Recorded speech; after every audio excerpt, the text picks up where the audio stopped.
আসসালামু আলাইকুম। আজকে আমি দেখাবো নারকেলের নাড়ু। নারকেলের নাড়ু বানানোর জন্য প্রথমে একটি কড়াইয়ে কিছু তেল নিয়ে ভালো করে নেড়েচেড়ে ভেজে নিন। তারপরে ভাজা হয়ে গেলে নারকেলগুলো দিয়ে ভালোভাবে ভেজে নিন যতক্ষণ পর্যন্ত এর রস না শুকায়।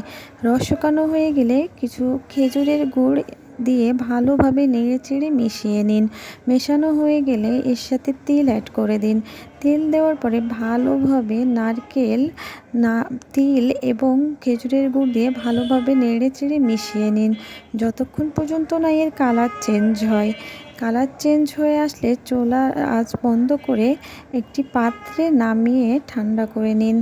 যখন ঠান্ডা হয়ে যাবে তারপর হাতে একটু ঘি নিয়ে নাড়ুগুলোকে গোল গোল শেপ তৈরি করুন। নারকেলের গোল গোল শেপ তৈরি হয়ে গেলে এটা নাড়ু সম্পূর্ণ প্রস্তুত। দেখুন আমার নাড়ুগুলো কেমন সুন্দর, আকর্ষণীয় এবং খেতে তেমনই সুস্বাদু হয়েছে। আপনারও পছন্দ হবে, একবার বানাবেন।